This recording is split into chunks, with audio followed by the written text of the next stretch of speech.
This may sound a little harsh, but what's the difference between my point of consciousness and your point of consciousness? Nothing, but the body that's on top of it. The space that's taking up that space is the only thing that's different about that point of consciousness.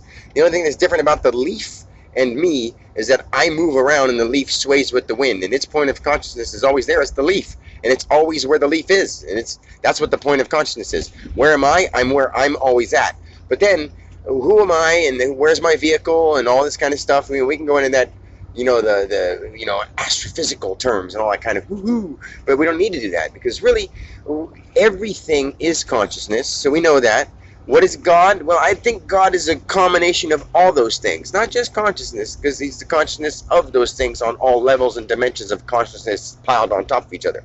Like the cells are conscious on top of my body, and my body's conscious in the world, which is conscious in the universe, and it's all one big thing, but it's all, separated and made look like individual things so we can explain it better. The more we break it down, the easier it is to explain, because, we don't need to get into that anyway.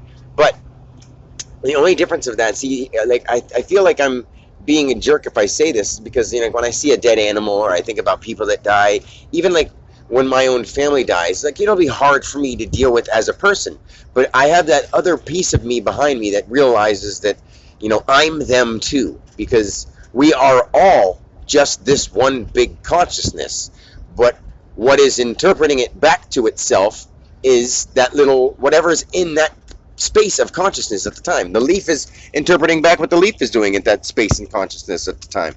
Like I'm reporting back to the main center and source what's happening from my points of consciousness at all times. My cells, my bones, my me, and everywhere I'm walking, talking, and moving, all my points of consciousness are reporting that back to the main center source. You know what I'm talking about, God. So it's like God is everything and all things. And if you could think about it like that, that every molecular point of your body is an energetic piece of being, which is living on its own without you telling it to. But you've told it to so many times as you started as a little sperm in the egg, as you were developing, your subconscious mind then was conscious, and it was saying, like, whatever it needed to do. It's like, this helps me do this. I'm breathing now. Like, we didn't say these words, but you were like, okay, I'm dividing, I'm breathing, I'm moving now. Well, I've got this little tail thing. I for some reason, if I had two of these, I could move around a little better, and somehow it works. You know, because the body that you're in knows. I mean, you don't develop as a goat inside of a person just because the body you're in knows how to tell you, and you can remember just from it. You don't even have to see it, because seeing is an optical illusion anyway. So as you're all those little points of consciousness, they're all piling up on top of that original, like, little micro dot of a person.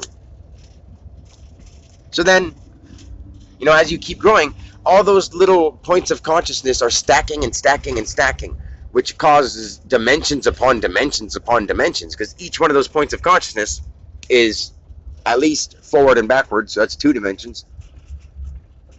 I mean, forward, backward, up and down.